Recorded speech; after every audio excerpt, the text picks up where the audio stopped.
सिंह साहब नमस्कार। नमस्कार नमस्कार भाई साहब, नमस्कार। आप जो है पूर्व डीपीआरओ रहे हैं। जी जी जी। तो किन किन जनपदों में आप जिला पंचायत राज अधिकारी या सहायक जिला पंचायत राज अधिकारी का पद धारण किया है आपने? सबसे पहले मेरी प्रथम पोस्टिंग जनपद उन्नाव में हुई। उसके बाद मैं बाराबंकी गया। उसके बाद मैं सुल्तानपुर गया। सुल्तानपुर के बाद मैं सीधे गाज़ियाबाद गया कि दिल्ली के पड़ोस रह करके कुछ नया अनुभव करूँगा। वहाँ मैं करीब 4 साल रहा। वहाँ के बाद मैं फिर बाराबंकी आया नेक्स्ट टाइम पे। फिर बाराबंकी से मैं चला गया बदायूं। बदायूं भी मैंने 2-3 महीने रहा, लेकिन मुझे वहाँ अच्छा नहीं लगा। उसके बाद मैं चला आया बदायूं से सीधे बहराइच। बहराइच के बाद मैं सीधे लखीमपुर गया। लखीमपुर से मैंने 2015 में रिटायरमेंट लिया है। अच्छा सिंह साहब, मैं आपके साथ कुछ दिनों मुझे भी काम करने का मौका मिला है और सेवानिवृत्ति के बाद मैं आपके साथ काम कर रहा हूँ।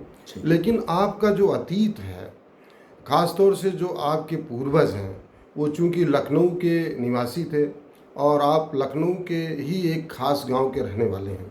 मैं आपके पूर्वजों के बारे में और उनकी कुछ ऐसी बातें जो कि आपको उन्होंने ऐसा मार्गदर्शन दिया हो जिससे कि एक आपको सच्चा और अच्छा इंसान बनने में मदद की, क्योंकि आप में मैं पाता हूँ कि इंसानियत के बहुत महान गुण हैं। इसलिए अपने पूर्वजों के बारे में थोड़ा सा और गांव जो आपका पैतृक गांव है उसके बारे में थोड़ा सा रोशनी डालें। भाई साहब, मैं लखनऊ के निकट का गांव सरोसा भरोसा का रहने वाला हूं और भरोसा से ही आगरा स्वयं शुरू हुआ है। वहाँ मेरे पूर्वज रहते थे। उनका एक ही दृष्टिकोण था कि बात गई तो बात गई। अगर बात आपकी अच्छी नहीं है तो आप सर्वाइव नहीं कर सकते ज़िंदगी में। जिसको जो वचन दे दें उसे पूरा करें, चाहे कुछ भी हो। उन्हीं आदर्शों को लेकर के मैं चला और वहाँ पर हमारे जो ग्रैंडफादर थे उस ज़माने में ज़मींदार हुआ करते थे। जब ज़मींदारी ख़त्म हुई तो उन्होंने अपनी बहुत सी ज़मीन पे आम के बाग लगवा दिए। शायद उनकी सोच थी कि हमारे परिवार का कोई लोग गांव में सर्वाइव न कर पाए, शहर में रहेगा, तो हमारे जो वहाँ खेत में अधिकांश में बागें लगी हैं और वो बाग हमारे गांव के ही वो लोग जो कि मैंगो का काम करते हैं, जो मलिहाबाद का कोई नज़दीक है, वही खरीदते हैं।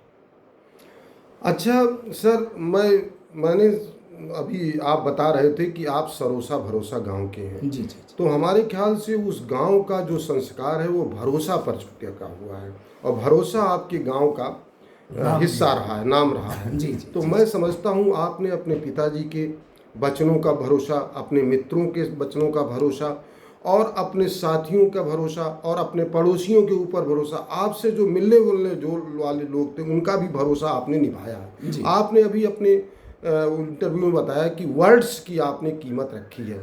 तो आपकी ये जो संस्कार हैं, इन संस्कारों पर आधारित कुछ ऐसी कहानियाँ हों जो आपके मित्रों के साथ, जो आपके दोस्तों के साथ, आपके साथ काम करने वालों के साथ, जो इस बात को तस्दीक करें कि आपने भरोसा को जीवन में सर्वप्रथम आगे, सबसे आगे रखा। ऐसी कोई कहानी, चाहे वो विद्यार्थी जीवन की हो, चाहे वो आपके नौकरी पेशा समय की हो और चाहे सेवानिवृत्ति के बाद की हो। तो मैं चाहता हूं कि उन कहानियों से हम जो दोस्त हैं आपके वो भी प्रेरित होंगे और आने वाले लोग भी उससे प्रेरणा रहेंगे। तो उन कहानियों पर जो आपको याद हो, जो कि आपने अपना बहुत कुछ खोया भी हो, लेकिन आपने भरोसा गांव के रहने के कारण और अपने पिता के द्वारा दिए गए संस्कारों के कारण और वर्ड्स के कारण आपने उसको निभाया। जैसे अयोध्या में भगवान राजा दशरथ ने कि प्राण जाए पर वचन न जाई, उस सिद्धांत को आपने अपनाया और उसी सिद्धांत को आपने होगा।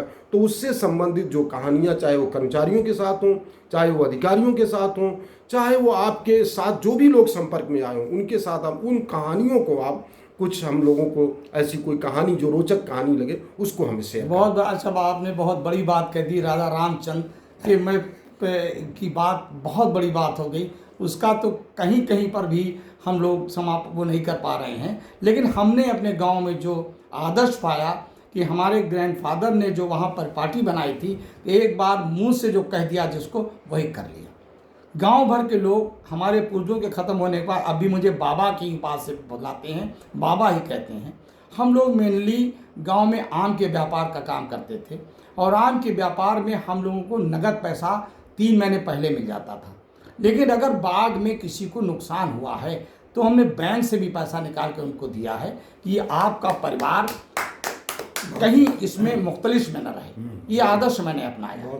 और जितने भी हमारे गांव में जो भी हमारे कॉन्ट्रैक्ट या सौदे होते सब वचन पे ही होते थे, कभी लिखा पढ़ी किसी ने नहीं कराई।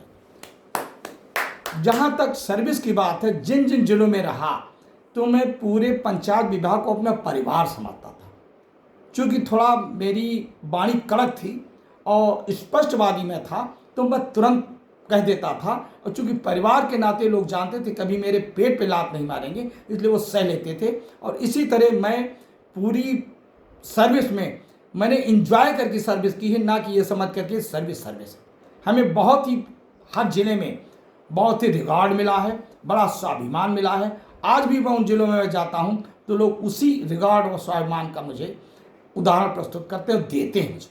अच्छा, आप अपने सेवा काल में किन किन जिला पंचायत राज अधिकारियों के साथ आपने काम किया, और जिन जिन जिला पंचायत राज अधिकारियों के साथ आपने काम किया उनके साथ आपको कई तरह की चुनौतियां भी सामने मिली होंगी, और जाहिर सी बात है कि उन चुनौतियों में उन्होंने आपको आपकी योग्यता, आपकी विश्वसनीयता, आपकी वाणी में जो सरसता है, उस सब को देखते हुए उन्होंने आपको